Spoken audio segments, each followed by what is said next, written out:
Rapid reads club میں خوش آمدید۔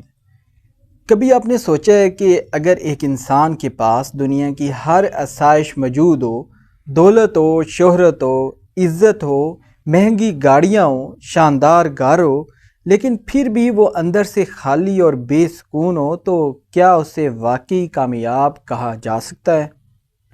آج کی کہانی ایک ایسے ہی شخص کی ہے جس نے دنیا کی ہر وہ چیز حاصل کر لی تھی جس کا لوگ خواب دیکھتے ہیں، مگر آخرکار اسے احساس ہوا کہ وہ اپنی زندگی کی سب سے اہم چیز کھو چکا ہے۔ یہ کہانی ہے جولین مینٹل کی، اور اسی سفر کو رابن شرما نے اپنی شعرۂ افاق کتاب دی مونک ہو سولڈ ہز فراری میں نہایت خوبصورتی سے بیان کیا ہے۔ جولین مینٹل ایک کامیاب وکیل تھا۔ عدالت میں اس کا نام بڑے احترام سے لیا جاتا تھا۔ اس کے دلائل اتنے مضبوط ہوتے کہ لوگ اسے شکست دینا تقریباً ناممکن سمجھتے تھے۔ اس کے پاس بے شمار دولت تھی، ایک عالی شان محل تھا، مہنگی گاڑیاں تھیں، اور اس کی سب سے بڑی پہچان اس کی سرخ رنگ کی فراری تھی۔ باہر سے دیکھنے والے ہر شخص کو لگتا تھا کہ اس سے زیادہ خوش قسمت انسان دنیا میں کوئی نہیں ہوگا، لیکن حقیقت اس تصویر سے بالکل مختلف تھی۔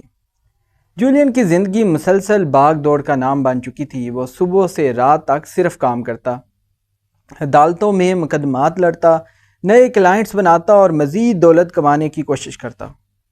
اس کے پاس آرام کرنے کا وقت نہیں تھا، اپنے خاندان کے لیے وقت نہیں تھا، اپنے دوستوں کے لیے وقت نہیں تھا، حتیٰ کہ اپنے لیے بھی وقت محدود ہو گیا تھا۔ وہ ہر کامیابی کے بعد اگلی کامیابی کے پیچھے دوڑ پڑتا۔ اسے لگتا تھا کہ شاید ایک اور کامیابی، ایک اور دولت، ایک اور اعزاز اسے وہ سکون دے دے گا جس کی وہ برسوں سے تلاش کر رہا تھا، لیکن سکون ہر بار اس سے ایک قدم اور آگے نکل جاتا۔ پھر ایک دن وہ لمحہ آیا جس نے اس کی پوری زندگی بدل دی۔ عدالت میں ایک اہم مقدمے کے دوران اچانک اسے شدید دل کا دورہ پڑا۔ چند لمحوں پہلے جو شخص اعتماد کے ساتھ دلائل دے رہا تھا، اب زمین پر بے حس و حرکت پڑا تھا۔ اسے ہسپتال پہنچایا گیا اور خوش قسمتی سے اس کی جان بچ گئی، مگر اس واقعے نے اس کے دل میں ایک ایسا سوال پیدا کر دیا جس سے وہ پہلے ہمیشہ بھاگتا رہا تھا۔ اگر آج میں مر جاتا تو میری زندگی کا حاصل کیا ہوتا؟ کیا لوگ مجھے صرف ایک کامیاب وکیل کے طور پر یاد رکھتے؟ کیا میری دولت میرے ساتھ جاتی؟ کیا میری فراری مجھے بچا سکی؟ کیا میں نے کبھی واقعی زندگی کو جیا بھی یا نہیں؟ یہ سوالات اس کے اندر طوفان کی طرح اٹھنے لگے۔ چند ہی دنوں بعد اس نے ایسا فیصلہ کیا جس پر سب حیران رہ گئے۔ اس نے اپنی مہنگی فراری بیچ دی، اپنی وکالت چھوڑ دی، اپنی پرتعیش زندگی کو خیر آباد کہا اور اکیلا ہندوستان کی طرف روانہ ہو گیا۔ لوگ اسے پاگل سمجھنے لگے، لیکن جولین جانتا تھا کہ وہ دولت نہیں بلکہ اپنے آپ کو تلاش کرنے جا رہا ہے۔ ہندوستان کے سفر کے دوران وہ آخرکار ہمالیہ کے ان بلند پہاڑوں تک پہنچا جہاں اس کی ملاقات ایسے راہبوں سے ہوئی جو بظاہر سادہ لباس پہنتے تھے، چھوٹی سی جھونپڑی میں رہتے تھے، مگر ان کے چہروں پر ایسا سکون تھا جو دنیا کی کوئی دولت خرید نہیں سکتی تھی۔ جولین نے محسوس کیا کہ یہ لوگ کم رکھتے ہوئے بھی بہت امیر ہیں، لیکن ان کے پاس وہ خزانہ موجود تھا جو اس کے پاس کبھی نہیں تھا، اور وہ تھا ایک مطمئن دل۔ وہیں ایک دانا راہب نے جولین سے کہا، انسان کی سب سے بڑی جنگ دنیا سے نہیں، اپنے ہی ذہن سے ہوتی ہے۔ اگر تم اپنے خیالات پر قابو پا لو تو تم اپنی زندگی پر بھی قابو پا لو گے۔ یہ جملہ جولین کے دل میں اتر گیا۔ اسے سکھایا گیا کہ ہمارا ذہن ایک باغ کی طرح ہے۔ اگر ہم اس میں امید، شکر گزاری، محبت اور اچھے خیالات کے بیج بوئیں گے تو خوبصورت پھول کھلیں گے، لیکن اگر ہم اسے خوف، حسد، غصے اور منفی سوچوں کے حوالے کر دیں گے تو وہاں صرف کانٹے اگیں گے۔ زندگی باہر سے نہیں بدلتی بلکہ اندر سے بدلتی ہے۔ اس کے بعد اسے ایک اور سبق ملا۔ راہب نے کہا، جس انسان کے پاس اپنی زندگی کا واضح مقصد نہیں ہوتا، وہ سمندر میں اس کشتی کی طرح ہوتا ہے جس کے پاس نہ نقشہ ہوتا ہے اور نہ سمت۔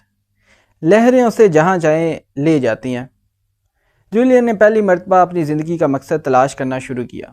اسے سمجھ آیا کہ کامیابی صرف زیادہ پیسہ کمانا نہیں بلکہ ایسی زندگی گزارنا ہے جس میں ہر دن کا ایک مطلب ہو، ہر صبح اٹھنے کی ایک وجہ ہو اور ہر رات سونے سے پہلے دل مطمئن ہو۔ پھر اسے عادتوں کی طاقت کے بارے میں بتایا گیا۔ اسے سمجھایا گیا کہ انسان کی قسمت ایک دن میں نہیں بدلتی، بلکہ روزانہ کے چھوٹے چھوٹے فیصلے اس کی تقدیر لکھتے ہیں۔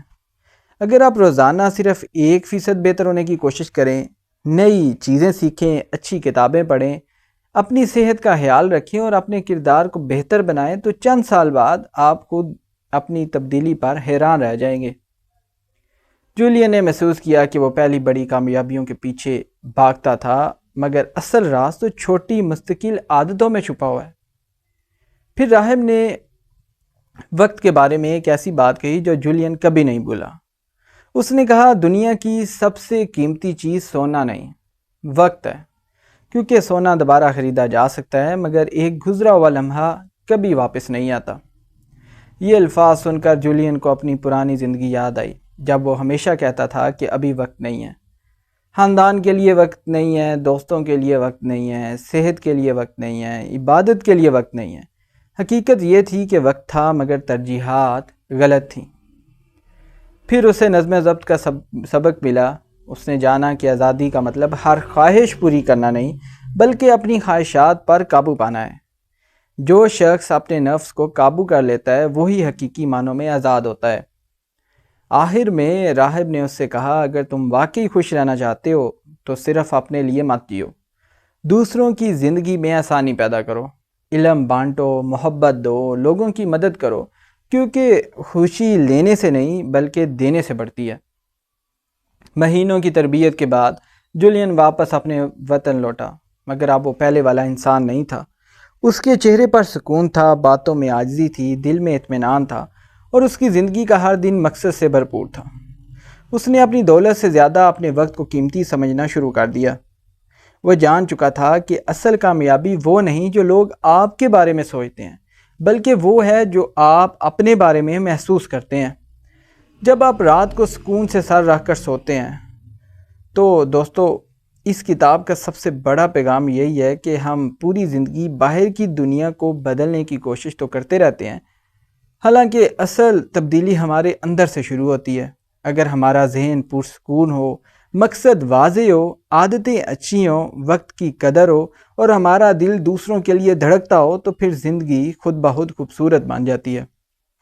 شاید ہمیں اپنی فراری بیچنے کی ضرورت نہ پڑے، لیکن ہمیں ضرور یہ سوچنا چاہیے کہ کہیں ہم بھی کسی ایسی دوڑ میں تو نہیں لگے ہوئے جس کی منزل صرف اور صرف تھکن ہے، خوشی نہیں۔ کیونکہ زندگی کی سب سے بڑی کامیابی دوسروں کو متاثر کرنا نہیں ہے، بلکہ اپنے اندر ایسا سکون پیدا کرنا ہے جو کسی دولت، کسی عہدے اور کسی شہرت کا محتاج نہ ہو۔ اگر آج کی اس کتاب کا بک ریویو آپ کو پسند آیا ہو اور آپ کو سوچنے پر اس نے مجبور کیا ہو، تو اسے دوسروں تک ضرور پہنچائیں، کیونکہ بعض اوقات ایک اچھی کتاب صرف معلومات نہیں دیتی بلکہ ایک نئی زندگی دے جاتی ہے۔ اگر آپ کو یہ ویڈیو اچھی لگی ہو تو اس چینل کو سبسکرائب بھی کر دیں۔